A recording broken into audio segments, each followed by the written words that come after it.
There are moments in war when courage doesn't come from training or rank. It comes from the heart, from the raw fire of a soul that refuses to break. This is the story of Lieutenant Emma Hayes, a Navy medic whose hands were meant to heal, not kill. But fate has a way of turning healers into heroes. It was 0:30 hours when the radio crackled with panic. The SEAL team was strapped behind enemy lines. Their extraction had failed. Communications were down and the medic was the only one left at the forward post. Emma was patching up a wounded Marine.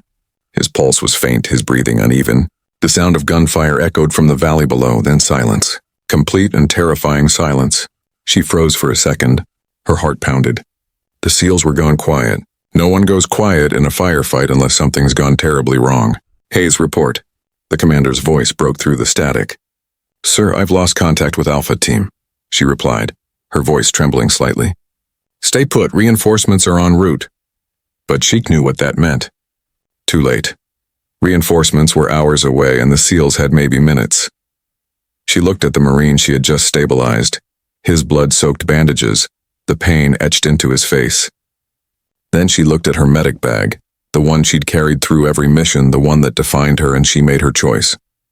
She dropped the medic bag. She grabbed the rifle, and that's when the SEALs went silent no more. The night air was thick with smoke and fear. The mountains of Kuna province echoed with gunfire as Emma ran toward the valley. Every step she took was heavier than the last, but she didn't stop. The SEALs had saved her once. 2 years ago in an ambush that almost cost her life. Now it was her turn. She crouched behind a rock, peering through the scope. 3 hostiles moved near a burning Humvee, dragging one of the SEALs out. She steadied her breath, aimed carefully, and pulled the trigger. One fell, then another. The third turned toward her, firing wildly. Bullets cracked through the air, kicking up dust near her face.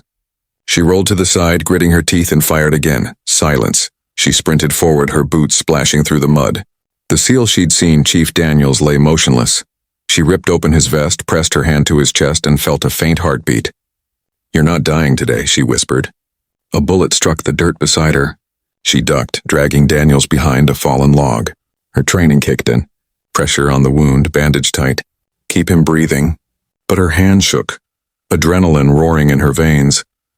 A voice came through her earpiece, faint but real. Hayes, that you? It was Captain Rowe, leader of the SEAL unit. Yes, sir. I've got Daniels. He's alive. I'm moving him out. Negative. Hostiles all around. Stay low. Extraction point Bravo in 20 minutes. 20 minutes. We don't have 20 minutes. Static silence again. She looked down at Daniels. His eyes opened barely. You shouldn't be here, Doc, she smirked. You SEALs never listen to medical advice. He managed a weak grin. Guess I taught you well. She tightened the bandage, lifted his rifle, and scanned the ridge. More enemies were coming. 5, maybe 6. She loaded her last magazine. All right, Chief, she whispered. Let's give them hell. The firefight lit the night sky like a storm. Every muzzle flash painted Emma's face in orange light. She moved with precision, firing, reloading, moving again. Years of medical drills had given her calm under pressure. And now the calm saved her life, but she was running out of ammo. The last clip slid empty with a hollow click. She cursed under her breath and reached for Daniel's sidearm. 1 round left, 1. She waited. The sound of boots crunching in the dirt came closer. She steadied her breath. 1, 2. She fired. The man dropped. Then another voice, deep, close behind her. Don't move. She froze, turned slowly. A tall enemy soldier aimed his rifle straight at her. His face was calm, eyes cold. You're far from base. Medic, he said in broken English. Her mind raced. The pistol was empty. The rifle, too.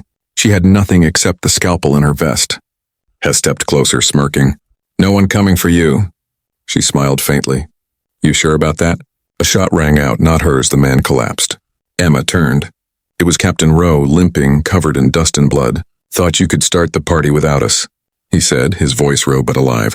She exhaled, a shaky laugh breaking through her tears. You took your time, sir. They lifted Daniels together, half carrying him toward Therage. The extraction chopper's blades thundered in the distance, slicing through the smoky night. But the enemy wasn't done. Grenades exploded behind them. Shrapnel tore through the dirt. Emma stumbled but didn't stop. Her body screamed in pain, but her heart was still. Go, she shouted.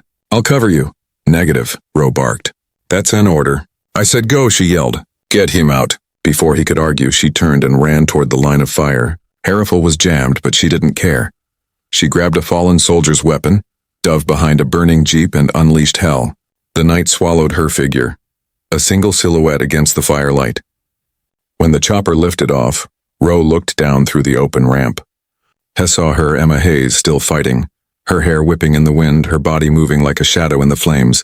Then the radio cut off. Silence again.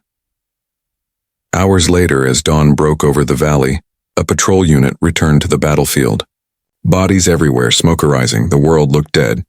And then a sound, faint, a groan. "Medic down here," someone shouted. They found her under a collapsed wall, unconscious but breathing. Her hand still clutched Therafil, knuckles white. Next to her lay 3 enemy soldiers, all dead. She was airlifted out, barely alive. Weeks passed. The hospital room was quiet except for the steady beeping of a monitor. Emma opened her eyes slowly, the sunlight cutting through the blinds. Her arm was bandaged, her ribs bruised, but she was alive. Captain Rose sat beside her bed, his uniform freshly pressed. "You should have stayed at base," he said softly. She smiled weakly and missed all the fun. He shook his head, chuckling. "You disobeyed orders, Lieutenant." "I saved lives, sir." "That you did," he said, standing. "You also reminded my men what real courage looks like."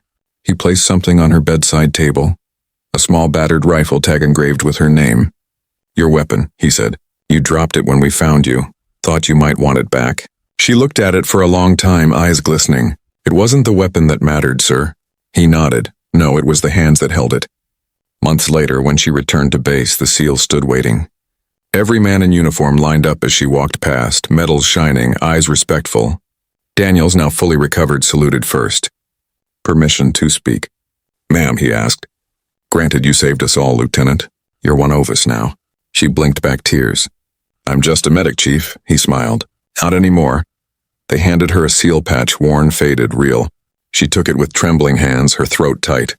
As the sun dipped behind the horizon, the team gathered in silence. No words, no speeches, just respect. The medic who became the warrior, the woman who refused to stay behind, the healer who fought when all others fell. Her story spread quietly through the ranks, not through medals or ceremony, but through whispers. In every base, in every unit, someone would say, "Remember Hayes?" The medic who picked up the rifle, and they'd nod.